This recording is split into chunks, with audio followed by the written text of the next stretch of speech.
नमस्कार, prime news देख रहे हैं आप। आपके साथ मैं हूं शिखा सरोज सिंह और वक्त हो चला है उत्तराखंड प्राइम का।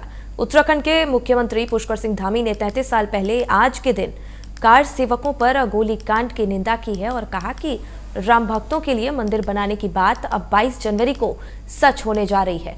वहीं सोनिया गांधी के बीजेपी और संघ के बयान पर पलटवार करते हुए उन्होंने कहा कि कांग्रेस ने 55 साल तक लोगों को बांटने की राजनीति की है, जबकि बीजेपी विकास की बात करती है।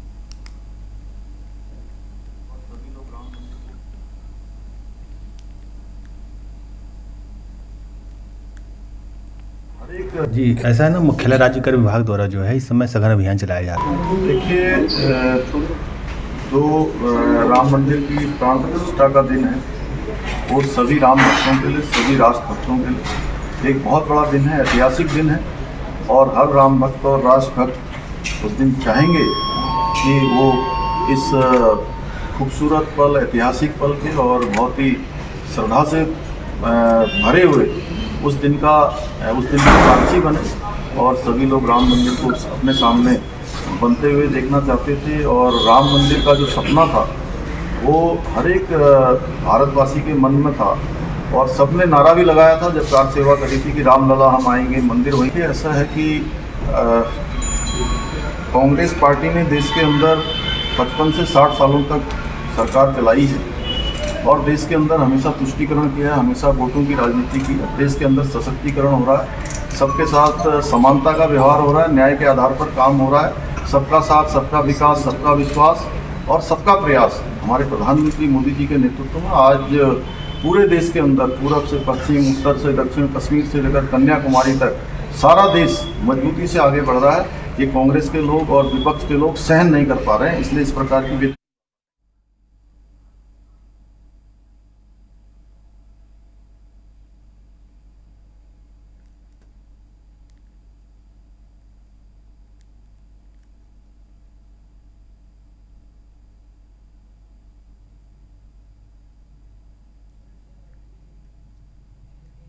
वहीं गुजरात दौरे पर रहे मुख्यमंत्री पुष्कर सिंह धामी ने अहमदाबाद में गांधी आश्रम पहुंचकर चरखा चलाया। इस दौरान सीएम धामी ने राष्ट्रपिता को याद किया। साथ ही सीएम धामी ने गांधीनगर में गुजरात के मुख्यमंत्री भूपेंद्र पटेल से मुलाकात कर उन्हें बाबा केदार का स्मृति चिन्ह भेंट किया। वहीं कुछ देर चरखा चलाया और अपने अनुभव भी यहां रखे विजिटर बुक में साझा किए। बता दें कि मुख्यमंत्री ग्लोबल इन्वेस्टर समिट को लेकर 2 दिन के अहमदाबाद दौरे पर थे।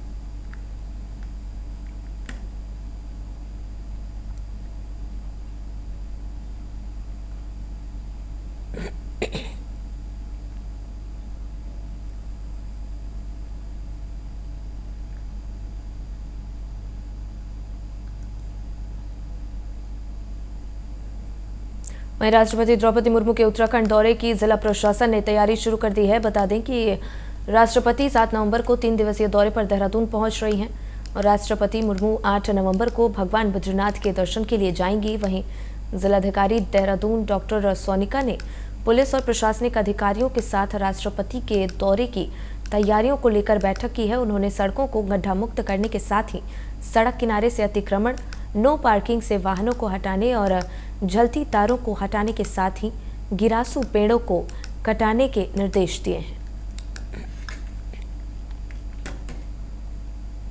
ड्रिल रहती है, हमारा प्रोटोकॉल के जो नॉर्म्स होते हैं उनके अनुसार हम लोग व्यवस्था करते हैं। जहाँ आगमन है, जहाँ पे रुकन, रात्रि विश्राम की व्यवस्था होनी है, सारी हमने हमारी टीम बुला ली थी और सबको ब्रीफ कर दिया और हम तैयारियों में लग गए।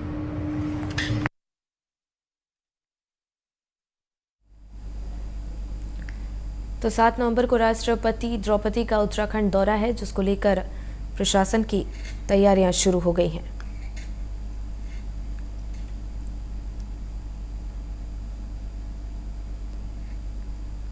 तो भगवान बद्रीनाथ के दर्शन राष्ट्रपति द्रौपदी मुर्मू करेंगी। 3 दिवसीय दौरे पर वो उत्तराखंड आ रही हैं और भगवान बद्रीनाथ के वो दर्शन करेंगी। तो राष्ट्रपति के दौरे को लेकर तैयारियां तेज कर दी गई हैं और उन्होंने पुलिस अधिकारियों को सुरक्षा व्यवस्था चाक चौबंद करने के निर्देश दिए हैं। 7 नवंबर को राष्ट्रपति द्रौपदी मुर्मू का ये दौरा है। 3 दिवसीय दौरे पर वो उत्तराखंड आ रही है।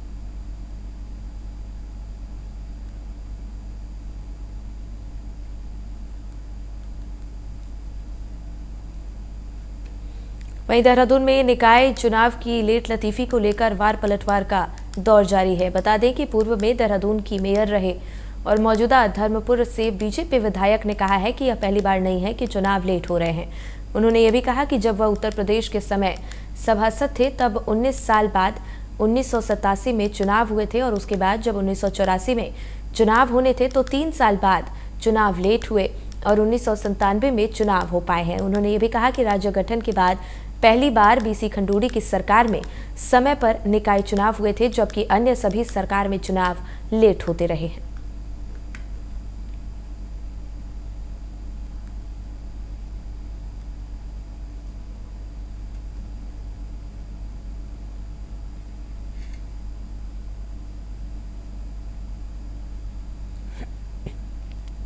तो चुनाव लेट होने पर वार पलटवार की स्थिति पैदा हो गई है। देहरादून से जानकारी दे रहे हैं, जहां निकाय चुनाव में देरी होने को लेकर एक दूसरे पर जुबानी हमला बोला जा रहा है।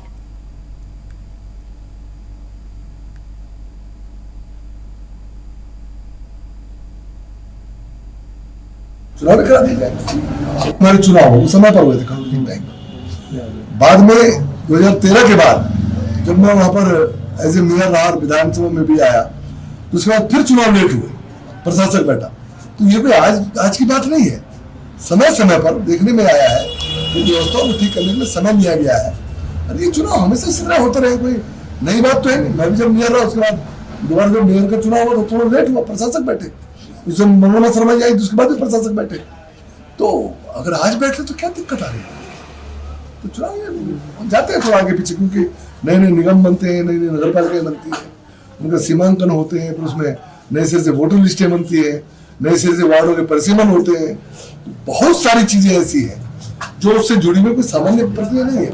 अभी कैंट का इशू चल रहा है। कैंट का जो सिविल एरिया है वो नगर निगम का हिस्सा बनेगा कि नहीं बनेगा, ये गवर्नमेंट सेंट्रल गवर्नमेंट का मामला है। वहां पर भी बातचीत चल रही है, स्टेट गवर्नमेंट सेंट्रल गवर्नमेंट भी बातचीत चल रही है, अभी उसका विस्तार होना बाकी है। तो बहुत सारी चीजें पाइपलाइन में है, इसके कारण ही चुनाव थोड़ा प्रभावित होते हैं।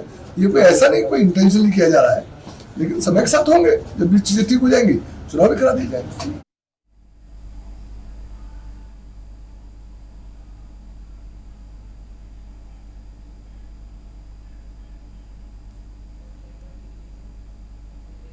वहीं दिसंबर महीने में होने वाली ग्लोबल इन्वेस्टर समिट से पहले राज्य सरकार 90,000 करोड़ के MOU साइन कर चुकी है और उत्तराखंड में निवेश के लिए अहमदाबाद में 50 औद्योगिक समूहों के साथ 20,000 करोड़ के करार हुए हैं। तो सरकार के उत्तराखंड में 2.5 लाख करोड़ रुपए के निवेश के लक्ष्य के सापेक्ष राज्य सरकार अब तक देश विदेश की विभिन्न कंपनियों के साथ करीब 90,000 करोड़ रुपए के MOU साइन कर चुकी है।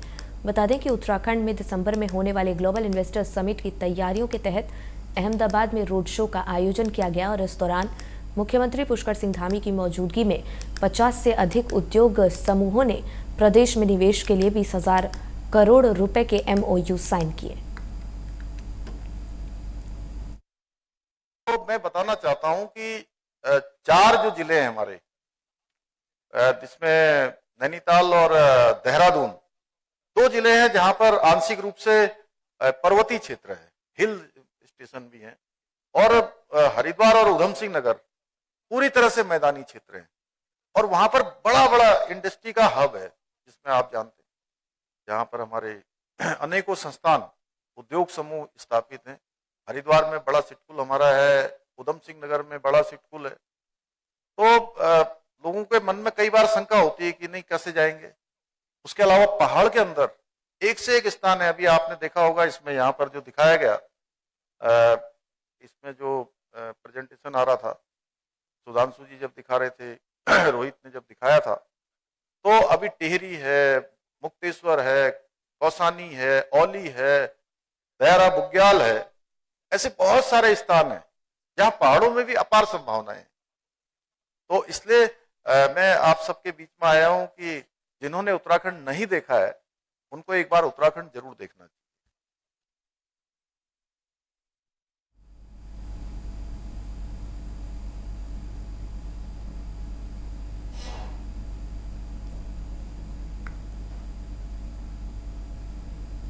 उद्यान विभाग में पेड़ खरीद और आयोजन पर हुई फिजूल खर्ची के सैकड़ों करोड़ के घोटाले की जांच की आंच में कई अधिकारी और सफेद पोश फंसते नजर आ रहे हैं। मामले की गंभीरता को लेकर विपक्ष अब विभागीय मंत्री गणेश जोशी का इस्तीफा मांग रहा है।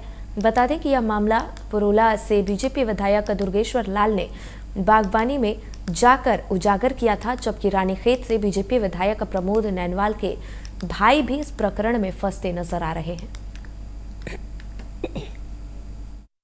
हमको तो पता भी नहीं है। अच्छा। मेरे पहले तो ये है कि उसमें छोटा भाई और जो समिति के लोग हैं उनका है। जिस प्रकार मेरा नाम जबरन घसीटा जा रहा है तो ये उचित नहीं है। किसी की चरित्र हत्या करने का जो प्रयास किया जा रहा है तो इसको सही नहीं माना जा सकता है। और जहां तक आज तक न तो हमारा नाम, न तो वहाँ हम वादी प्रतिवादी हैं कोई हाईकोर्ट में, न हाईकोर्ट ने हमको उसमें ने कहीं संकेत दिया है। हाईकोर्ट अपने निर्णय में ये कह रही है, माननीय उच्च न्यायालय का ये कहना है कि जो 2400 पेड़ लगे हैं उन 2400 पेड़ों को सतीश नैनवाल को दिया गया है। और इन्होंने जो ये प्रतिवादी है, जो वादी है दीपक करगेती, तो इसने उनको गुमराह किया कोर्ट को कि इनके पास जमीन नहीं है। सबसे पहले तो मैं पूरे उत्तराखंड वासियों को और उत्तराखंड के तमाम बागवानों को बधाई देना चाहता हूं और आप सभी लोगों को भी, मीडिया के लोगों को भी बधाई देना चाहता हूं कि आप लोगों ने प्रॉपर साथ दिया, सहयोग दिया।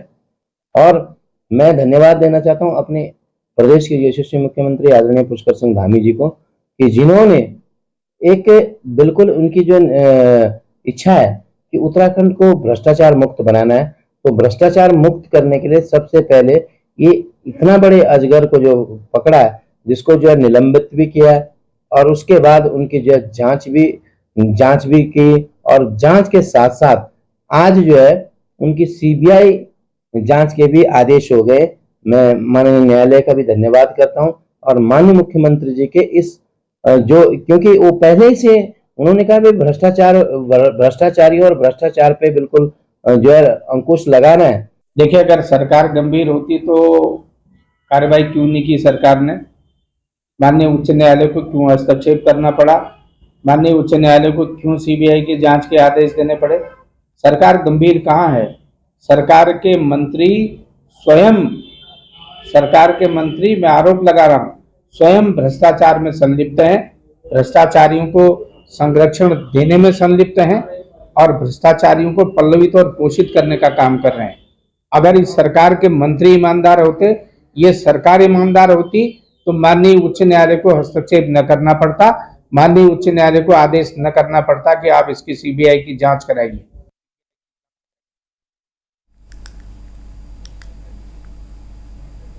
रुड़की से खबर है, जहां त्योहार के सीजन शुरू होने के साथ ही राज्यकर विभाग के अधिकारी भी सतर्क हो गए हैं। बता दें कि नारसन मंगलौर से राज्यकर विभाग के असिस्टेंट कमिश्नर ने टीम के साथ मिलकर टैक्स चोरी कर माल की जांच के लिए सघन अभियान चलाया, जिसके तहत गठित टीम ने झबरेड़ा स्थित एक गोदाम पर छापेमारी कर 90 बोरे खैनी, पान मसाला और जर्दा बरामद किए, जिनकी कीमत लगभग 20 लाख रुपए बताई जा रही है।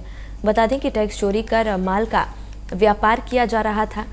वहीं टीम माल को जांचकर सीज कर विधिक कार्रवाई में जुट गई है। ऐसा है ना, मुख्यालय राज्यकर विभाग द्वारा जो है इस समय सघन अभियान चलाया जा रहा है। तो हमारे एडिशनल कमिश्नर श्री पाल सिंह डुगोयाल जी ने विशेष अभियान चला रखा है पूरे हरिद्वार क्षेत्र में और कई गाड़ियां ट्रांसपोर्टरों की भी पकड़ी गई हैं। उसी क्रम में हमें इन्फॉर्मेशन मिल रही थी कि झबरेड़ा में कुछ ऐसा माल लाया जा रहा है जो बिलों से आच्छादित नहीं है, तो जिससे में टैक्स चोरी की संभावना लग रही है। तो हमारी joint commissioner madam Sunita Pandey madam की परमिशन से हमारे कार्तिक वर्मा साहब जो डिप्टी कमिश्नर इन्फोर्समेंट है, उन्होंने एक टीम गठित की और उसी टीम ने आज यहाँ से पर छापेमारी की।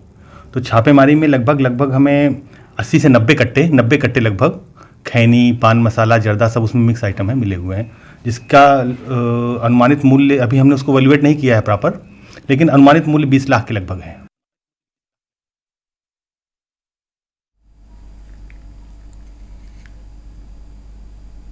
आगे बढ़ेंगे, जहां पौड़ी अखिल भारतीय परिसंघ के तत्वाधान में आगामी 5 नवंबर को दिल्ली में संविधान बचाओ महारैली होने जा रही है, जिसके तहत उत्तराखंड परिसंघ की प्रदेश मीडिया प्रभारी ने बताया कि अखिल भारतीय परिसंघ के राष्ट्रीय अध्यक्ष उदित राज के नेतृत्व में हर साल लाखों की संख्या में बहुजनों की हक अधिकारियों के लिए विशाल रैली का आयोजन होता है।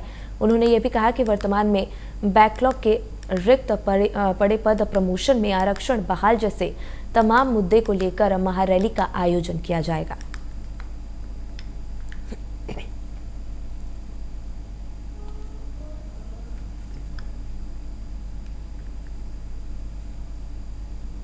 वहीं कृषि मंत्री गणेश जोशी अपने 10 दिवसीय विदेश दौरे से वापस लौट गए हैं, जिसके बाद हाथीगढ़ कला स्थित कैंप कार्यालय में बीजेपी के पार्टी पदाधिकारियों और कार्यकर्ताओं ने देहरादून आगमन पर फूल मालाओं और पुष्पगुच्छ देकर भव्य स्वागत किया। वहीं स्वागत समारोह में 20 सूत्रीय कार्यक्रम क्रियान्वयन समिति के उपाध्यक्ष ज्योति प्रसाद गौरोला ने मंत्री गणेश जोशी के सफलतम 10 दिवसीय विदेश दौरे को लेकर बधाई और शुभकामनाएं दी हैं। कृषि मंत्री ने पीएम मोदी और प्रदेश के मुख्यमंत्री पुष्कर सिंह धामी का आभार जताया है। देखिए, मैं बहुत सौभाग्यशाली हूँ कि गोस्वामी की चरण होने के नाते मुझे भारत का अभिवृद्धि करने का मौका मिला। इसके लिए देश के प्रधानमंत्री नरेंद्र मोदी जी का, अमित शाह जी का और अपने प्रदेश के मुख्यमंत्री जी धामी जी का आभार करता हूँ कि जिन्होंने मुझे वहाँ तक पहुँचाया, प्रधान का चरण बनाया।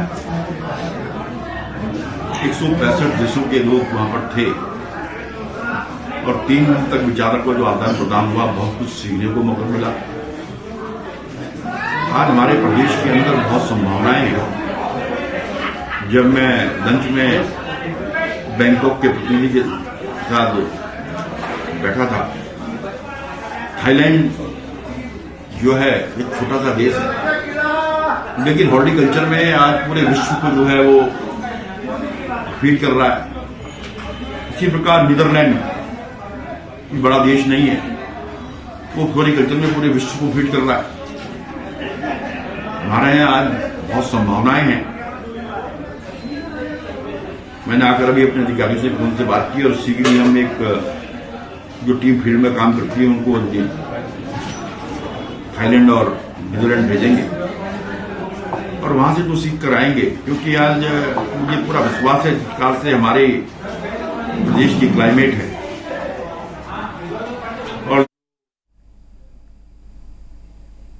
उत्तराखंड सरकार में नवनियुक्त प्रधानमंत्री ग्रामीण सड़क योजना के उपाध्यक्ष शिव सिंह बिष्ट का पहली बार अल्मोड़ा पहुंचने पर बीजेपी कार्यकर्ताओं और पदाधिकारियों ने जोरदार स्वागत किया है। तो राज्य मंत्री शिव सिंह बिष्ट ने मुख्यमंत्री पुष्कर सिंह धामी और केंद्रीय नेतृत्व का आभार जताया है। उन्होंने कहा कि ग्रामीण क्षेत्रों में सड़कों के लिए पूरी निष्ठा से वो कार्य करेंगे और उत्तराखंड में प्रधानमंत्री ग्राम सड़क योजना के जरिए हर गाँव को सड़क से जोड़ना उनकी प्राथमिकता रहेगी।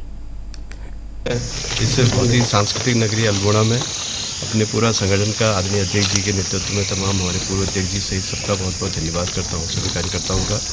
और विशेष रूप से धन्यवाद करता हूँ अपने प्रदेश के बहुत ही यशस्वी मुख्यमंत्री जिन्होंने मुझे आदरणीय पुष्कर सिंह धामी जी का, जिन्होंने मुझे सरकार में ये दायित्व निभाने का मौका दिया। और निश्चित रूप से मैं कह सकता हूँ कि जो विभाग मुझे मिला है वो विभाग कहीं ना कहीं इस पहाड़ की लाइफलाइन है। और प्रधानमंत्री ग्रामीण सड़क योजना के तहत जो हमारे जो गांव वंचित रह गए, क्योंकि 250 की आबादी तक के गांव, समस्त गांवों को हमने प्रधानमंत्री ग्रामीण सड़क योजना के तहत जोड़ने का काम अभी तक किया है।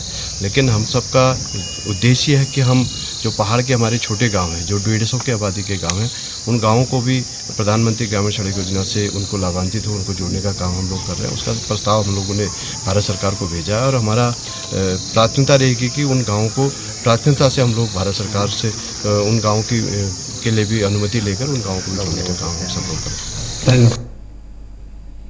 खबर अल्मोड़ा से है, जहां जिले के विकासखंड सल्ट क्षेत्र के लोग बदहाल संचार सेवा से जूझ रहे हैं और क्षेत्र की 100 से ज्यादा गांवों में कमजोर संचार नेटवर्क के कारण करीब 1 लाख से अधिक की ग्रामीण आबादी परेशान है, जिससे क्षेत्र के 2000 से ज्यादा मोबाइल फोन लंबे समय से बेकार पड़े हैं।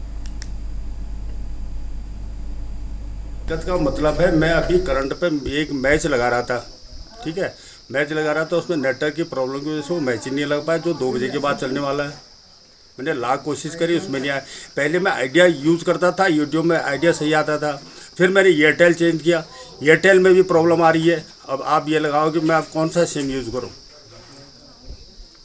पब्लिक कह रही थी कि एक दफ़ा आइडिया ये उसका किसका जियो का बहुत अच्छा चलेगा। मैं कुछ दिन तक वेट करता रहा कि जियो का देखता हूँ कैसा चलता है, लेकिन जियो का भी बाद में पब्लिक की तरफ से पूरी शिकायत आ रही थी। अब आप बताइए अब कौन सा।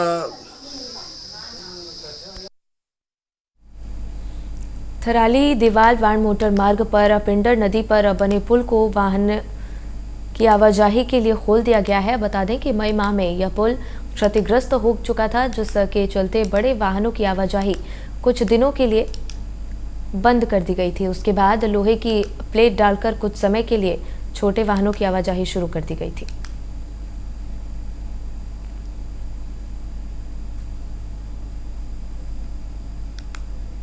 वहीं जिले में कृषक महोत्सव रबी 2023 आज से शुरू हो गया है और महोत्सव के दौरान जिले की प्रत्येक न्याय पंचायत में खेती, बागवानी एवं पशुपालन से जुड़े विभाग किसानी को सरकार के द्वारा संचालित योजनाओं और कार्यक्रमों की जानकारी देने के साथ ही विभिन्न सेवाएं और सुविधाएं उपलब्ध कराएंगे। और जिला मुख्यालय पर कृषक महोत्सव की शुरुआत करते हुए विधायक गंगोत्री सुरेश चौहान और जिलाधिकारी अभिषेक रोहेला ने कृषि रथों को हरी झंडी दिखाकर न्याय पंचायतों के लिए रवाना किया।